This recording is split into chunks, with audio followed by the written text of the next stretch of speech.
Hello everyone, how's it going? Welcome to my new channel. Title of the channel, Vaping in Utah.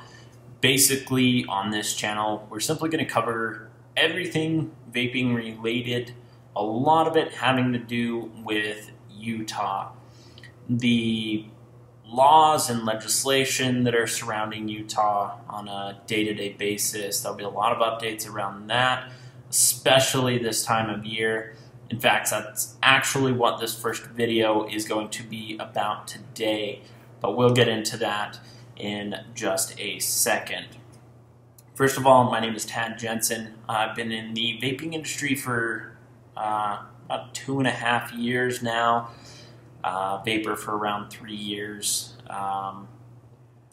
So yeah, that is a little background on me. Now on to what we are, more particularly what we're going to cover today. There was, or is rather, a video on Governor Herbert's blog, basically. He has his own website, The Pompous Ass. And this video is actually on YouTube. I'll post a link to the video, but we're going to go over the whole video today and give you my insight on that as a vapor who lives in Utah and also someone who works in the industry. Alright, so I'm just going to go ahead and roll the first part of this clip for you here, and we're just going to kind of break it down and just cover that today for you. Check it out. Governor Herbert's FY 2016 budget proposal calls for taxing e-cigarette products like regular tobacco products. The position has generated a little bit of chatter here on Capitol Hill, including the health impacts of e-cigarettes, the way they're marketed to young people, and their role in helping people quit smoking. So we're bringing in an expert to help us understand exactly what the governor's position is and why that's his position. It's Dr. David Patton joining us today. He's the Executive Director of the Utah Department of Health and an expert in all things e-cigarette for today. So, Dr. Patton, thanks for taking some time. Now, first of all, if this guy is an e-cigarette expert, Mike Tyson should be named a cosmetic surgeon. Some time. Thank you very much, Mark. So first of all, you've brought some visual aids with you. Let's talk about what exactly are we talking about when we talk about an e-cigarette or e-cigarette products. Very good. There's actually two components to the product, right? The one component, like this, which is a very fancy, shiny sort of an instrument. It looks like a lightsaber. Yeah, is an electronic nicotine delivery device. Okay, and we refer to them in that sense. They come in all different shapes and sizes, you can see here. Some are shinier, others look exactly like a cigarette that you might use with a regular tobacco product. So these kind of devices are available quite broadly right now, convenience stores and smoke shops. Are there age limits on who can buy those? In Utah there is, in most states there isn't. In Utah we implemented last year a law that requires that you can't sell to minors. So 18 and under are not allowed to purchase these products. Now the other component to these are the juice, as it's referred to, or the nicotine product. And they come in all sorts of varieties, as you can see here, many different flavors. Many of them have children sort of an emphasis. Some of the ones that I'm more interested in here, for instance, English toffee would be one that might interest a child or an adult. Smarties is another one. Smarties are a favorite candy of children, and they could easily be confused to think that's something that just tastes like Smarties. S'mores is another one here, for instance. And we have cotton candy, gummy bear, all sorts of different flavors that could be attractive to any age. Reese's. Wait, I'm an adult. Fuck Reese's. That's the logic here, guys. That as an industry, we're marketing to young kids and teenagers simply because there's flavored e-liquids. Now, honestly, we could go into the whole flavored e-liquid thing for a while. There's a lot to be said on that, but let's watch this next. So from a health perspective, I think we start out when you hear about electronic cigarettes that these are somehow better than regular cigarettes, better from a health perspective. Is that the case? Is there evidence to support that? Well, that's the very interesting issue, is evidence. None of these products are FDA approved. All right, time out on this. Dr. E-cigarette expert here is suggesting that instead of e-cigarettes, you should use an FDA approved smoking cessation product. Well, let's take a look at one. You've got Chantix, be the first one that comes to mind. Okay, now Chantix is a smoking cessation product that was actually introduced in 2006. Within 1 year of releasing, the FDA approving and releasing this product, which, by the way, is made by Pfizer, but that's another story entirely. But within 1 year, 12 months, that's 365 days, for those of you who don't know how to do math, people had already started committing suicide. Okay, we all know Chantix is linked to suicide. What most people don't know is the amount. Now, Chantix is actually linked to over 500 separate suicides since its release in 2006. Now, while on Chantix, people were not only committing suicide, which is pretty much the worst thing that can happen when it comes to a drug like that, but Chantix was also, there were so many other side effects. I mean, you're talking aggression, violent, all kinds of violent behavior. People were waking up in the middle of the night, driving 3 states in the other direction, and waking up on the side of the road in their car and not remembering a single thing. So then, after all this, the FDA goes to Pfizer and says, hey, it looks like people are kind of killing themselves while taking your drug. Go ahead and look into that and give us a report by 2017. Now, I'm really getting off topic here, but I just wanted to make sure everyone was aware of that part. Let's go ahead and watch the next part of this clip. And so the research on these products is very limited. We do have some studies that have looked at this, and we find that some people think that they're better, and certainly in a cigarette you have burned tobacco products, and so you have a lot of carcinogens. But we also know that these products have direct nicotine in them. We also know they contain lead and formaldehyde. Now, apparently Dr. E-cigarette expert here knows how to read, because I know exactly where he got this information about e-cigarettes generating formaldehyde. Back on January 22nd of this year, Yahoo Health ran an article under the title, Hidden High Levels of Cancer-Causing Formaldehyde Found in E-Cigarettes. And essentially what this says is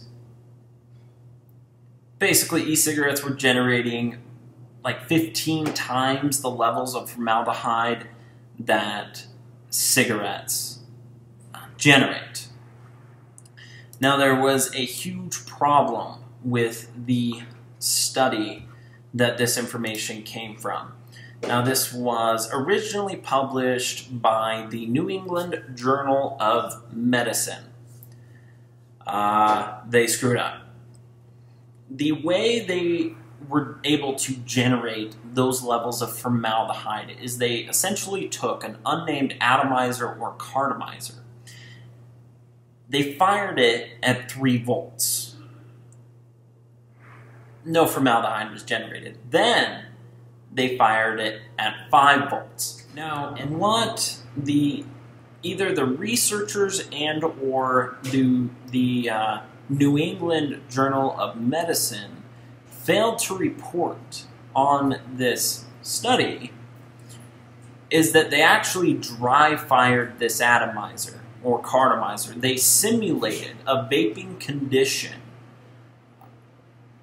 of which no vapor would ever in a million years vape ad. I don't care how drunk you are, you've never taken your mod, your battery, whatever, and a dry addy and said, check this out. Guarantee it. But let's watch the next part of this clip. We know that formaldehyde can be a carcinogen as well. And nicotine is a neurotoxin as well as highly addictive drug. You know what else is also addicting? High fructose corn syrup, which is pretty much found in 99% of fast food products out there. But you don't see this guy laying off his McDonald's. I hear the term vaping, that it's just water vapor, but you're telling me that because of the products that's delivering the nicotine, that it's more than just water vapor, and there are a number of chemicals in it that should be of some concern. That's right. This is a direct nicotine delivery device, and so it's nicotine going directly into your lung. Mm-hmm. And even the vapor that you exhale isn't just water vapor. It contains excess nicotine. Except for the fact that it actually does not contain excess nicotine. There have been multiple studies within the past couple of months that actually show that 99.9% of the nicotine that you inhale is actually essentially dissolved into your lungs. You are not breathing out excess anything. Let's see what else this guy has to say. The fact that people assume this is helping people quit smoking, that A, it's better than using tobacco products, and then B, that it's helping them with their cessation efforts when it comes to using tobacco. Is that supported by the data that people are actually using these products to quit using tobacco and are slowly weaning themselves off or completely replacing? How do those numbers stack up? Well, we know that a lot of people who buy these products think that they're using it to quit smoking. Mm-hmm. But the evidence shows that the smoking rates in adults has not changed at all, while the use of e-cigarettes has gone up tremendously. Mm-hmm. And so we don't see the evidence that it's used or being effective as a cessation device. We do have a lot of cessation devices that are FDA approved. Yet again, back to the approved, FDA approved cessation products. Chantix, what this guy is not telling you is Chantix in particular, over a 12-month period, has a measly 22% success rate. Are these, is there any evidence to show that kids are using these thinking that they're better than tobacco, cigarettes, and then it's maybe introducing them to the world of smoking and moving them to that, or that they're trying something that they wouldn't otherwise try if the only option were tobacco, cigarettes? Right. E-cigarette use among young people has tripled since 2011. So it's gone up tremendously. In high schools where a lot of these products have been confiscated from students, many of them say, well, I don't think this is smoking. This is not like using tobacco. Whereas it's a direct derivative of tobacco product, nicotine, right? And so a lot of kids are using these products thinking it's not tobacco. Some are thinking it's not as bad as tobacco. But we know that most people who use these products start getting a nicotine habit, and they will use other nicotine products to satisfy that habit, including tobacco products. Now, that part I actually believe and would agree with. Since 2011, e-cigarette use in schools, junior highs, high schools, has tripled. I don't doubt that. But the flip side of the coin, how much has tobacco use in junior high and high schools actually gone down? Now, to be perfectly clear, I do not in any way, shape, or form condone minors using e-cigarettes. I don't. But at the same time, I also don't support them smoking. But I'm just saying, look at the big picture with all of the information. Because we've always talked about tobacco being the drug that you don't want, but it's really the chemicals. Tobacco is sort of the delivery agent, even in a tobacco cigarette, that it's what gets you the nicotine. So this is just cutting out that middleman and giving you some other form of the nicotine. Is that essentially correct? There is no synthetic nicotine. Nicotine comes from tobacco. Mm-hmm. And so the tobacco that goes into cigarettes and the nicotine there is the same as the nicotine in these products. Now, obviously, there's no synthetic nicotine. But nicotine is actually a byproduct in a lot of different things, eggplants being one of them. Just a little fun fact for you. But nicotine is not the product that kills you. It's the tobacco itself. It is the tar, the 4,000 other different chemicals that are actually in cigarettes. But yet this guy wants to go off and talk about all the chemicals that are in e-cigarettes. Let's talk about marketing, because in order for people to know about these products, they generally have to hear about them somehow in the marketplace. You've mentioned some of these flavors. How are they being marketed? Is this being directed at primarily at current smokers as a way of weaning oneself off of smoking, or are they directed at kids and trying to get new people introduced to nicotine? Well, there's probably not one direction in marketing. The TV commercials I've seen seem to look at the macho man like we used to have cigarette advertising. The Marlboro Man. The Marlboro Man kind of a thing. And I see similar kind of advertising for e-cigarettes. On the other hand, the flavors, I think, indicate where marketing is going as well. And there aren't probably a lot of adults that want Smarties as a flavor, but that's a child-focused or a kid-focused marketing plan. Gummy bears is another one I don't think most adults would be interested in. Wait. Since when do adults not like gummy bears?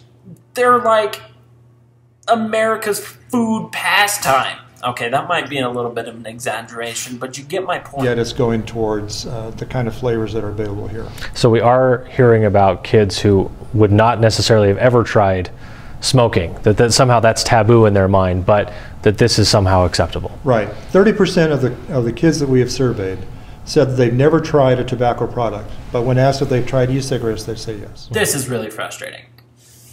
Okay. I'm not going to argue with the statistic that 30% of kids, teenagers, what have you, who've never tried a tobacco product in their life have tried e-cigarettes. I'm not going to argue with that. I'm really not. But this guy is making it sound like people in the industry are hanging outside the high schools after school and just handing this shit out. Guys, one word. Parenting. That's really all this comes down to, is parenting. You don't want your kids to smoke, tell them not to smoke. Now, obviously, for a lot of us, our parents told us that and we fucking did it anyway. But there has got to be some accountability with this. It can't, all the blame can't be put on the industry. And it's just because they don't consider it to be the same thing. They don't think it's the same. But the drugs, the chemicals in it actually don't support That's right. that. So the governor has essentially proposed taxing these products just like you would a pack of cigarettes. Right. Essentially treating them the same. What's the purpose behind that? If you can just walk us through from a health perspective, obviously there's a revenue element to that, and but from a health perspective, what's the benefit of taxing them similar to tobacco products? We have in our department a tobacco cessation program, and we have a lot of different methods to try to help people quit smoking. But the thing that we have found to be the most effective means of quitting smoking is to impose a tax on that product. We find that about a 10% increase in the tax will result in about a 5% decrease in usage. And so we believe that if these products are taxed the same way that other tobacco products are taxed, we will see a decrease in that usage. It basically makes it less available to individuals who don't want to buy that product if the price is too high. You know what, doctor? This may be the one thing in your entire interview that you're actually right about. It is going to basically make people quit vaping, but they're not just going to quit. We all know what we're all going to do. A lot of us, we're going to go back to smoking. Now, you can have all the quit programs in the world. What it comes down to is a lot of us actually enjoyed smoking. We enjoyed that temporary stress relief from our hectic days. We enjoyed getting away from our desk at work. There was a lot of things that we really enjoyed about smoking, but didn't like the health effects. And that's why we actually switched. Our people went out and bought some of these as samples. It cost $1 to buy the delivery device for this nicotine delivery. That is not going to disincentivize somebody from buying the product. If we can tax it to the point where it becomes something they have to think about, that might be a different story. And we're working with the legislature, obviously, to find the best way or the best level to tax these products, the delivery system and the liquid as well. Yeah. Yeah, they call it juice, and it's a mixture of that nicotine chemical. Right. So you look at opportunities or the issue of taxing either one of those or both. Either one or both. That's correct. So, and the way I've thought about this with other people is, think of it as ebooks, right? You're taxing the Kindle device or the book that you download. One's refillable, one's kind of ongoing. That's right. And a lot of times you see these products at reduced prices, so that they can sell more of the content that would go into them. Yeah, makes a lot of sense. Dr. David Patton, the Executive Director of the Utah Department of Health, thanks very much for taking some time to help us know more about this. And you'll be working with legislators to make sure they understand as well. That's right. All right. Thank you very much. If you want more information, you can find it on the governor's blog at governor.utah.gov. All right, guys, so that obviously wraps up the video. I'm not even going to comment on his idiotic comment that you can buy an e-cigarette for $1. So I'm not even going to get into that. But I hope you guys enjoyed this video. It's been a lot of fun making it. Look forward to a lot more different videos about vaping in Utah. Like I said, different products, updates on legislation, all the politics behind it, rules and regulations, everything like that. I want to give one quick shout out to the director of the Utah Smoke-Free Association, Aaron Frazier. Aaron works countless hours behind the scenes to ensure that we can still vape in Utah. He's been working very closely with the legislators, the lobbyists, and everyone in the game here as far as this this aspect of the vaping industry goes. So just want to give a huge thank you to him. Go over to Facebook, search Utah Smoke-Free Association, like their page for updates on all this stuff. There's a lot of good information there that's very helpful. So that's what I got for you guys today. I really hope you enjoyed the video, and we'll see you next time.